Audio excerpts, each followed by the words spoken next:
Baik, selamat pagi. Pagi ini saya Dandim 0622 untuk Sukabumi melaksanakan peninjauan kembali update untuk pembangunan jembatan di Cihaur, jalan antara Loji sampai dengan Palampang, Geopark Ciletuh yang ada di Cimas.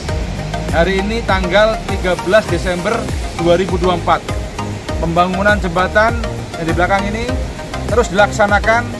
Harapannya 1 minggu ke depan sudah bisa dilalui di jembatan Cihaur yang patah akibat banjir bandang kemarin. Terima kasih.